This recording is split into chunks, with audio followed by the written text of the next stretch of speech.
Sejam muito bem-vindos. Evangelho do Amor. Onde eu começo? Eu preparei vários esboços para trazer aqui, mas eu pensei contar um pedaço do meu testemunho, do testemunho da minha conversão. É a primeira vez em 20 anos que eu conto esse testemunho fora de nossa igreja, e é a primeira vez que ele vai ser gravado. Eu sou filho de pais católicos, ambos as partes da minha família eram católicos tradicionais. Minha família do lado do meu pai e do lado da minha mãe, sobretudo do meu pai, bem mais fervorosos e bem mais fiéis às doutrinas católicas.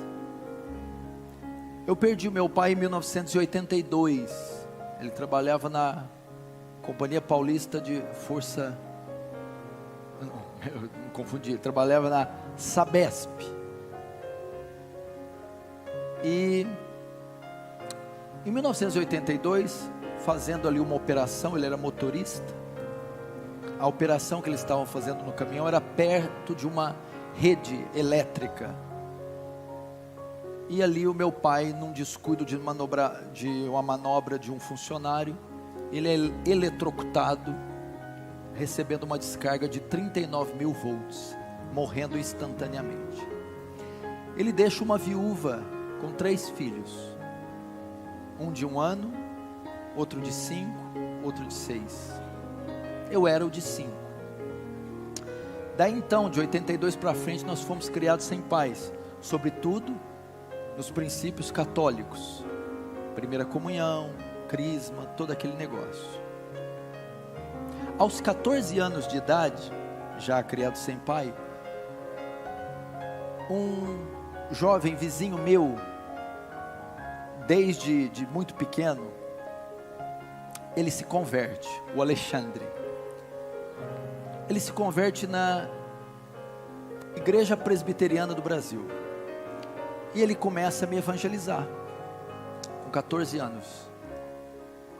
Então ele me evangeliza e eu lembro, todos os dias quase indo na minha casa com a Bíblia aberta, sobretudo abrindo em João 14, toda riscada, colorida, e dizendo: disse Jesus, eu sou o caminho, a verdade e a vida, ninguém vai ao Pai senão por mim. Então, caso você não saiba, a primeira igreja que eu frequentei na minha vida foi uma igreja presbiteriana do Brasil, em 1990, 91. Só que ali ainda não se deu a minha conversão.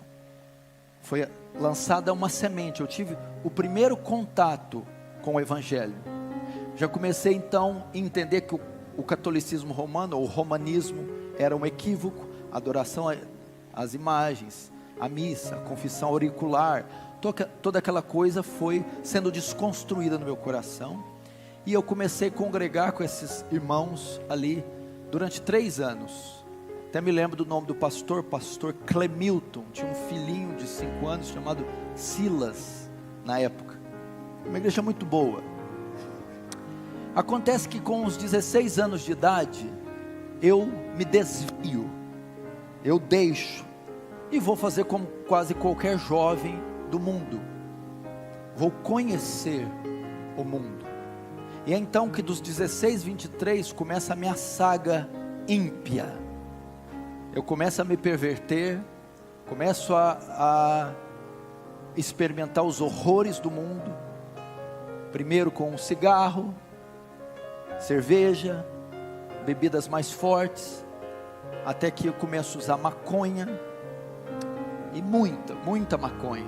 Da maconha eu também conheci a cocaína, droga que era muito apreciada por mim na época, o crack, os ácidos. Eu me tornei um usuário, um drogado, uma pessoa bem desconstruída na sociedade, ao ponto de a minha mãe estar vendo novela na sala e eu no quarto com 3 marginais, com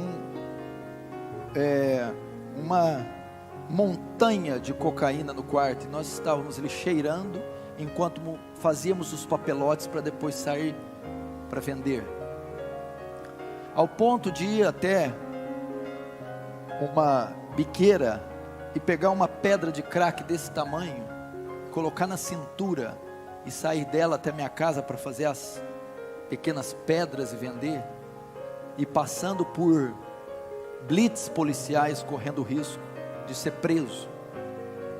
Experimentei isso aí, vivi essa vida devassa, dei muito desgosto para minha mãe, conheci todas as baladas, andava com as pessoas mais ricas da cidade. Eu trabalhava como cameraman do time de basquetebol da cidade, que é muito popular, e a elite está envolvida com o basquete, e como eu estava envolvido, eu conhecia as pessoas mais ricas.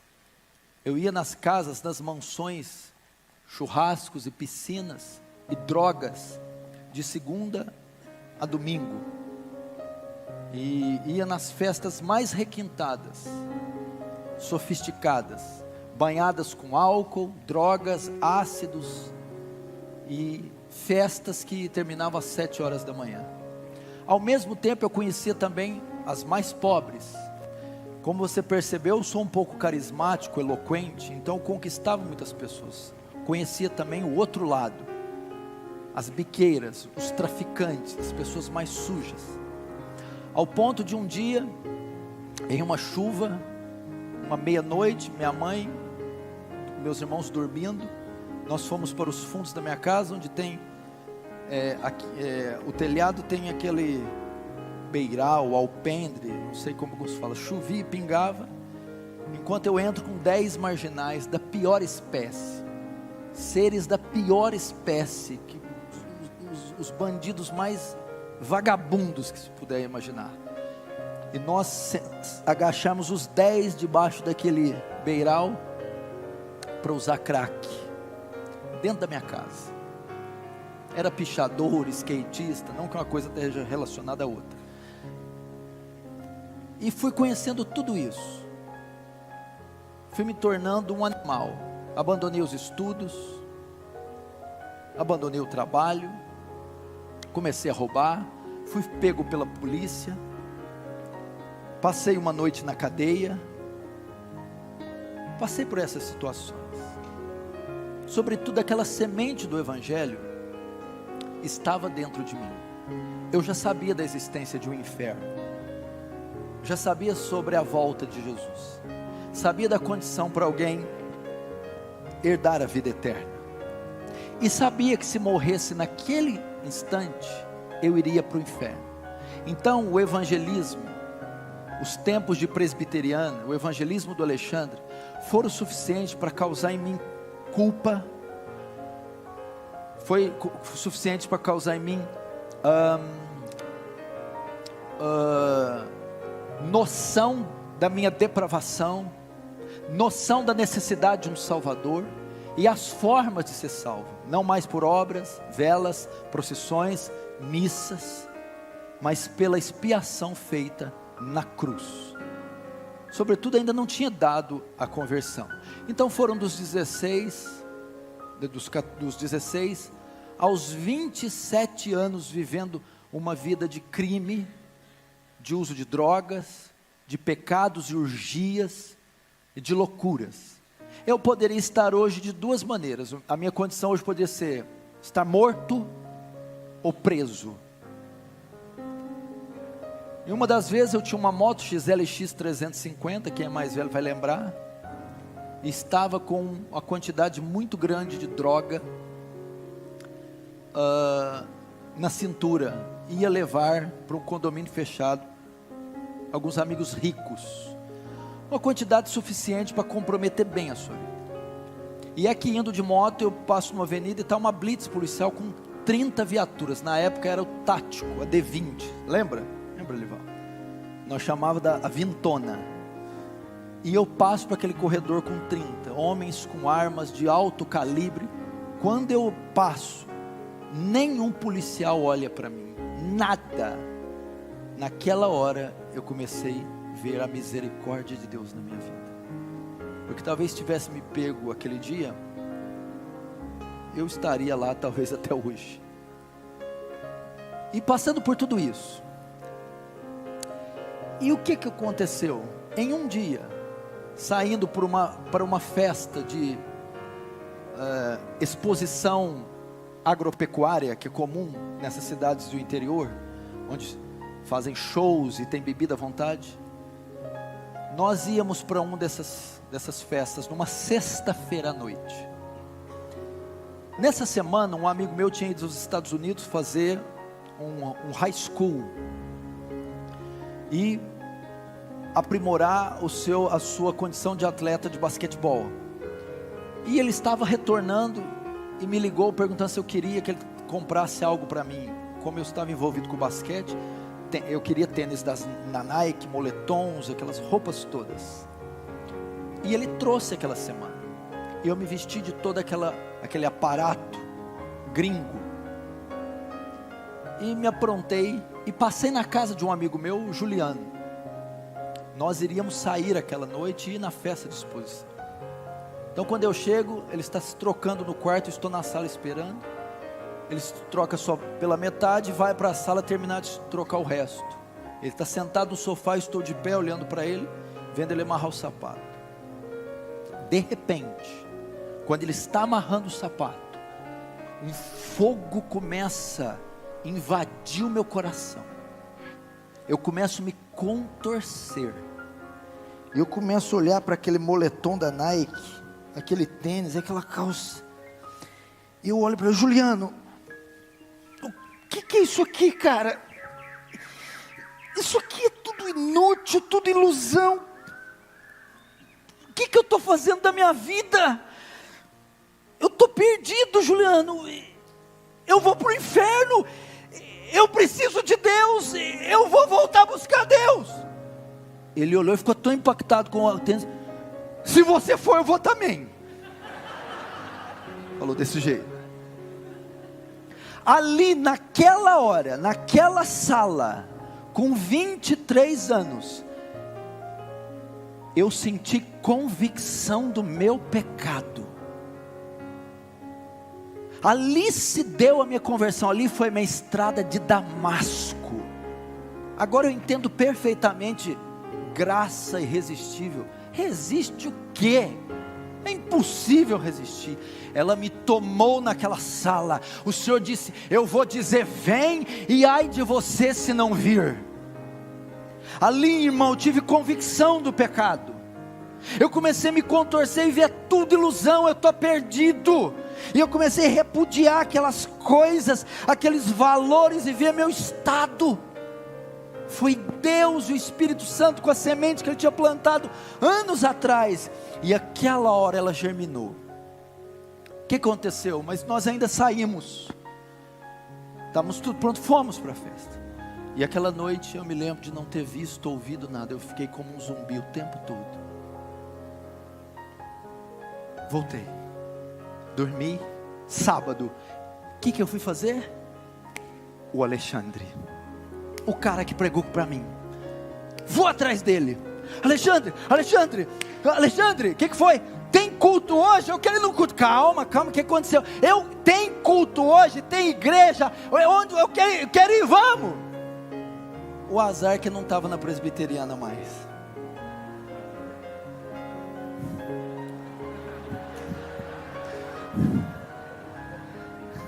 Ele tinha uma comunidade. Mas novo convertido não quer saber. Falou Jesus, ele está lá. Irmãos, era um culto de sábado, muito comum, culto da mocidade. E ele diz: tem culto dos jovens, vamos. Eu fui. E faz 20 anos que eu nunca mais saí. Se deu a minha conversão. Eu comecei a ir. Nisso, e tem que ficar registrado, nesse pequeno desvio de 7 anos, o Alexandre nunca deixou de orar por mim. Nunca desistiu da minha vida. Nunca. E toda vez que ele me encontrava, eu corria dele, ele me barrava. Volta. Eu acho que ele nunca ganhou outra alma na vida, só ganhou eu. Mas veja só que obra Deus tem feito através de mim. E ele vai receber o galardão por isso. Mas eu nunca vi alguém insistir tanto com uma alma, orar tanto por uma alma, jejuar tanto, padecer tanto. Eu nunca vi como ele fez comigo. Nunca. Se ele tivesse desistido, talvez eu não estaria aqui. Então eu procurei, nós começamos a congregar. Passou 2 meses, eu me batizei. Passou 2 anos, já me tornei líder de jovens. Já vi que tinha o dom, o talento de me comunicar, de fazer orações e de expor a mensagem do Evangelho.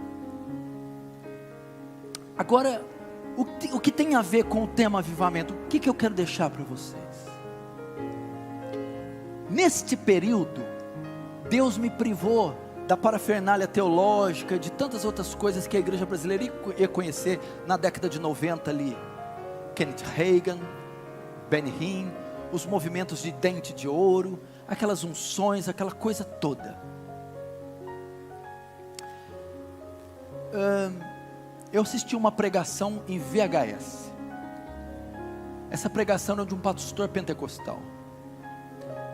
Nessa pregação ele cita nomes como David Brenner, John Knox, John Wesley, Hudson Taylor. E ele disse: compre os livros desse homem.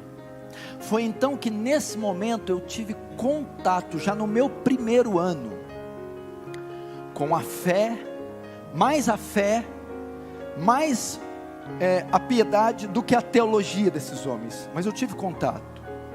Então a minha vida foi toda influenciada por David Brenner, Hudson Taylor, William Carey, Jonathan Edwards e todos esses heróis da fé. E eu percebi algo quando eu li os livros dele. Depois eu conheci um outro livro que é o Heróis da Fé, do Orlando Boyer. Então ele vai falar de Dwight Lyman Moody, Martinho Lutero, Jerônimo Savonarola, Jonathan Goforth, David Livingstone, os grandes vultos que a terra conheceu depois dos apóstolos. Homens que eu não dispenso comentário. Quem não se lembra do grande despertamento da Nova Inglaterra e o sermão Pecadores nas mãos de um Deus irado, Jonathan Edwards. Missões no interior da China, quem não se lembra? Hudson Taylor. A biografia diz que o sol nunca nascia sem que Hudson Taylor tivesse de joelho. David Brenner morreu tuberculoso com 29 anos, ele cuspia pedaços do seu próprio rim. E eu notei algo nesse primeiro ano. Eu notei que todos eles, do evangelista ao avivalista, do teólogo erudito ao missionário, todos eles tinham algo em comum.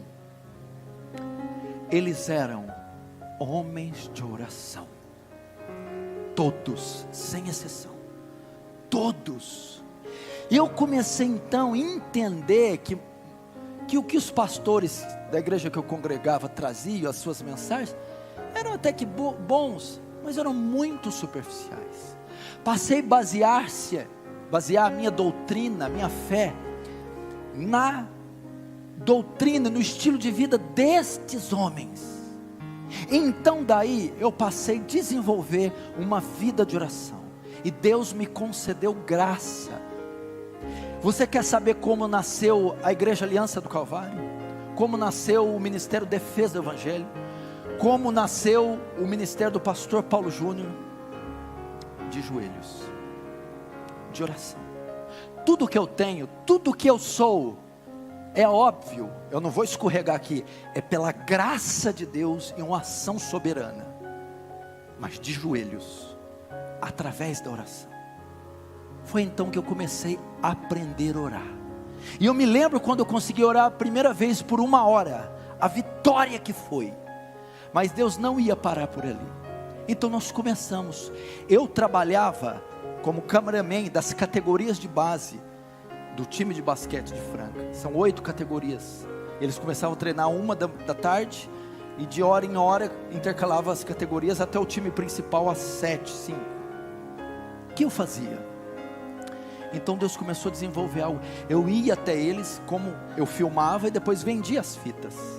Eu ia até os treinos, subia até a arquibancada. Do lado esquerdo era o banheiro feminino, O banheiro feminino é só utilizado em dias de jogos. Eu entrava naquele banheiro, dobrava os meus joelhos enquanto escutava o barulho do tênis e da bola e das categorias dos times entrando, jogando, saindo, e eu orava, porque eu fui influenciado por esses homens, e eu ouvi que John Knox dizia: dá-me as almas da Escócia, senão eu morro. Então lá dentro daquele banheiro eu começo a dizer: dá-me as almas do basquete, senão eu morro. E eu ficava ali 1, 2, 3 horas dentro do banheiro feminino enquanto eles oravam. E você sabe que eu transpiro muito, estava molhado.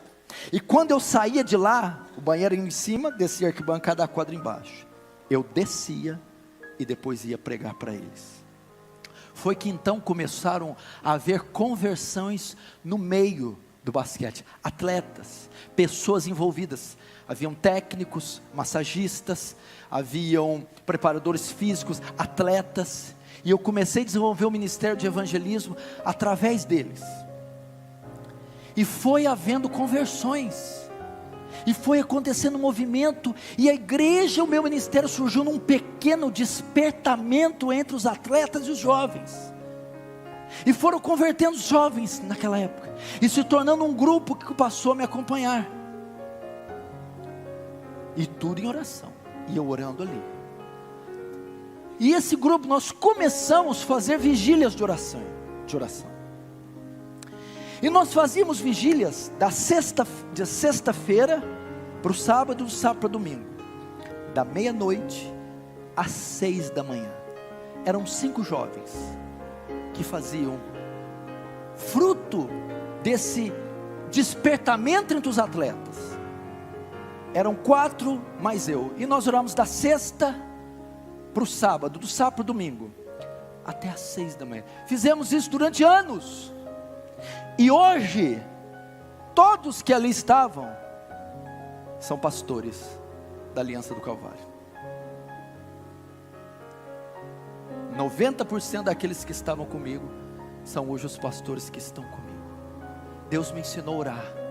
Eu passei então, aprender o poder da oração, ao ponto de, quando eu descia nos treinos e olhava um atleta, e eu dizia: Senhor, é este o próximo que eu vou ganhar.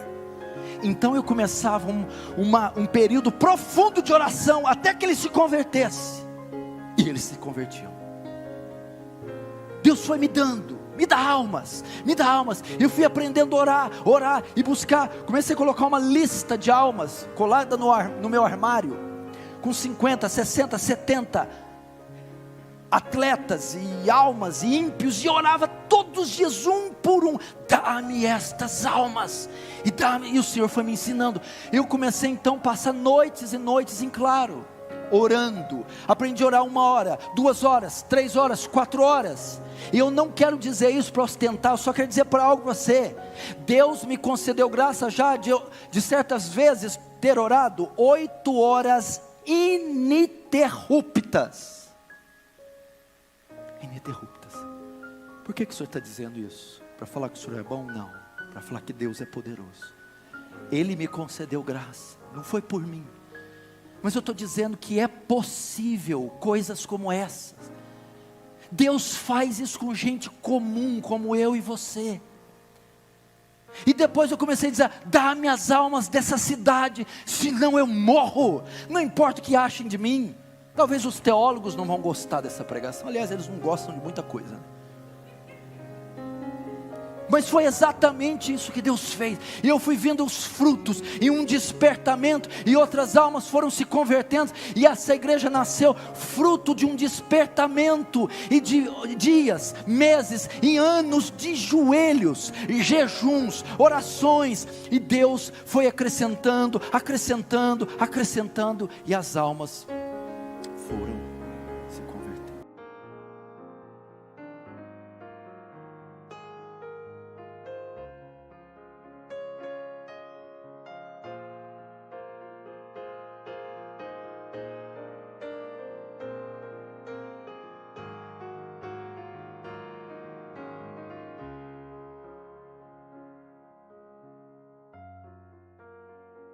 Se inscreva para receber mensagens da Palavra de Deus para seu coração.